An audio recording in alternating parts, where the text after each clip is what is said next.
बोललो जे तेच केलंय करून दाखवलं हे गाणं घेऊन शिवसेनेनं 2017 साली मुंबई महानगरपालिकेच्या निवडणुकीत भाजपचं आव्हान मोडीत काढत सर्वात मोठा पक्ष ठरण्याची कामगिरी करून दाखवली होती। सलग 25 वर्ष म्हणजेच 1997 पासून शिवसेनेची मुंबई महानगरपालिकेवर सलग 25 वर्ष सत्ता होती। पण यंदाची निवडणूक शिवसेना ठाकरे गटासाठी अतिशय महत्त्वाची ठरणार आहे। त्यात विधानसभा निवडणुकीत शिवसेना ठाकरे गटाला फक्त 20 जागा जिंकण्यात यश आल्यामुळे मुंबईत विजय मिळवत आपलं अस्तित्व टिकवत पुन्हा एकदा ताकद दाखवण्यासाठी ही निवडणूक अतिशय महत्त्वाची आहे। आणि याच पार्श्वभूमीवर शिवसेनेनं आगामी महानगरपालिका निवडणुकीसाठी कंबर कसली असून यासाठी मोठी रणनीती आखत प्रचाराचं रणशिंग फुंकलेलं आहे। चला तर व्हिडिओच्या माध्यमातून या सगळ्याबद्दल सविस्तररित्या जाणून घेऊया। नमस्कार, मी रामेश्वरी आणि तुम्ही पाहताय कट टू कट। करून दाखवलंय ते अभिमानाने सांगूया असं म्हणत यंदाची मुंबई महापालिका निवडणूक लढवण्याची घोषणा शिवसेना ठाकरे गटाने केली आहे। तसेच मुंबई महापालिका निवडणुकीच्या पार्श्वभूमीवर वरळ येथील NSCI डोम मध्ये शिवसेनेच्या मुंबईतील पदाधिकाऱ्यांच्या मेळाव्यात आदित्य ठाकरे यांनी मार्गदर्शन केले। यावरून आदित्य ठाकरे हे ठाकरे गटाचे नेतृत्व करणार असल्याचं सुद्धा स्पष्ट झालंय। मुंबईत भाजपचा महापौर ते महायुतीचा महापौर अशी घोषणा देत मुंबईत शिवसेना भाजप आणि राष्ट्रवादी महायुती म्हणून एकत्र लढणार आहे। अर्थात राष्ट्रवादीबाबत अजूनही शासंकता आहे, पण दुसरीकडे मुंबई महापालिका आपल्या ताब्यात ठेवण्यासाठी ठाकरे बंधू एकत्र येत आहेत। त्यांच्या जागा वाटपाची चर्चा अंतिम टप्प्यात असून पुढील 1-2 दिवसात याबाबत घोषणा होण्याची शक्यता आहे। मुंबई महापालिका निवडणुकीसाठी आदित्य ठाकरे यांच्याकडे महत्त्वाची जबाबदारी देण्यात आली आहे। आमदार म्हणून दुसरी टर्म असलेले आदित्य ठाकरे मुंबई महापालिका निवडणुकीच्या प्रचारासाठी विविध मेळाव्यांची जबाबदारी ते घेणार आहेत। निवडणुकीत युवा मतदारांना ठाकरेंच्या शिवसेनेकडे वळवण्यासाठी आदित्य ठाकरे विशेष रणनीती राबवणार आहेत। तरुणांचे प्रश्न, त्यांच्या अपेक्षा आणि महत्त्वाचे मुद्दे प्रचारात ठळकपणे मांडले जाणार आहेत। मुंबई म्हणजे शिवसेना आणि शिवसेना म्हणजे मुंबई हे समीकरण तरुण मतदारांच्या मनावर ठसवण्यावर आदित्य ठाकरे हे भर देणार आहेत। मुंबई महापालिकेत गेल्या 25 वर्षात शिवसेनेने आपली केलेली कामं जनतेसमोर मांडली जाणार असून विरोधकांच्या टीकेला थेट उत्तर देखील दिलं जाणार आहे।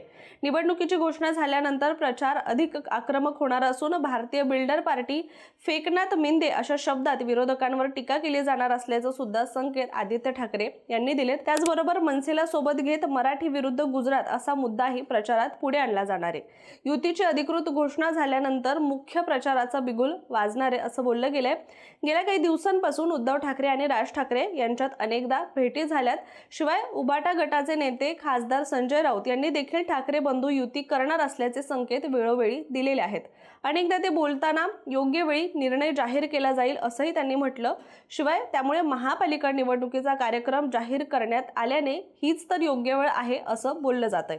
तसेच शिवसेना नेते संजय राऊत आणि अनिल परब यांनी मनसे अध्यक्ष राज ठाकरे यांची भेट घेतली आहे। या नेत्यांमध्ये महत्त्वाच्या विषयांवर देखील चर्चा झाली असून जवळपास 40 मिनिटं या नेत्यांमध्ये चर्चा झाली आहे। त्यानंतर मनसे आणि ठाकरे सेनेच्या युतीची अधिकृत घोषणा 18 डिसेंबरला होणार असल्याची चर्चा होऊ लागली आहे। याआधी सुद्धा आपण पाहिले की मराठीच्या मुद्द्यावर दोन्ही नेते एका व्यासपीठावर आले होते आणि त्यांनी शक्ती प्रदर्शन केल्याचं पाहायला मिळालं होतं।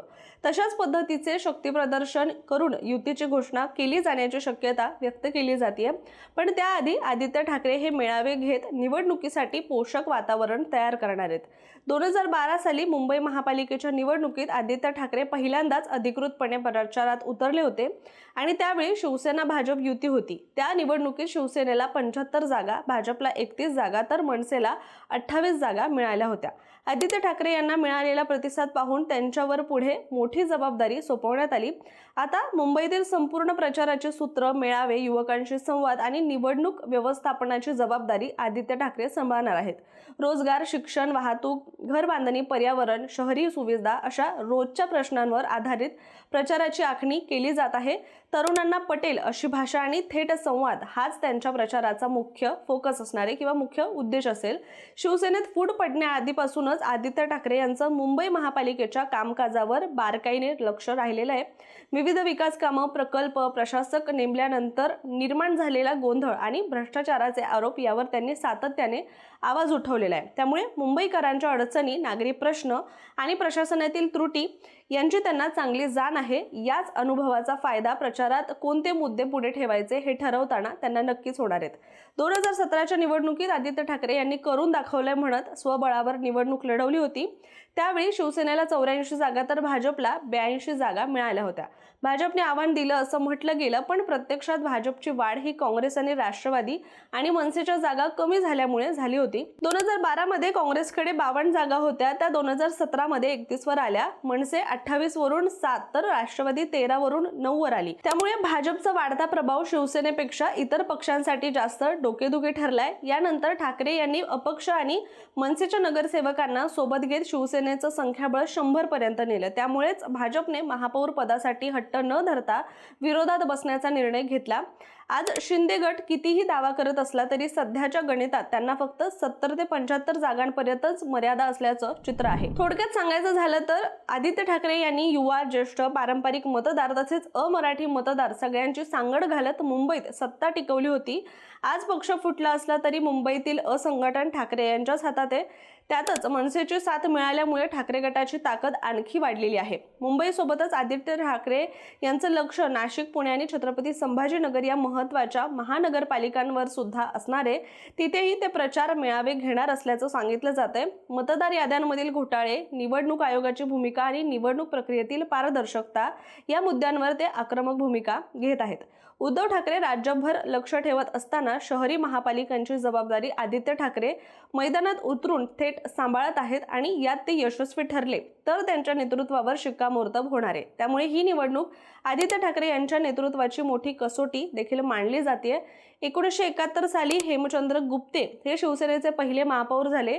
1997 पासून शिवसेनेनं मुंबईवर एकहाती वर्चस्व निर्माण केलं आणि आज मात्र भाजप आणि शिंदे गटाचं मोठं आव्हान आहे. आता प्रश्न एवढाच आहे की ठाकरे ब्रँड पुन्हा एकदा मुंबईत ताकद दाखवणार का?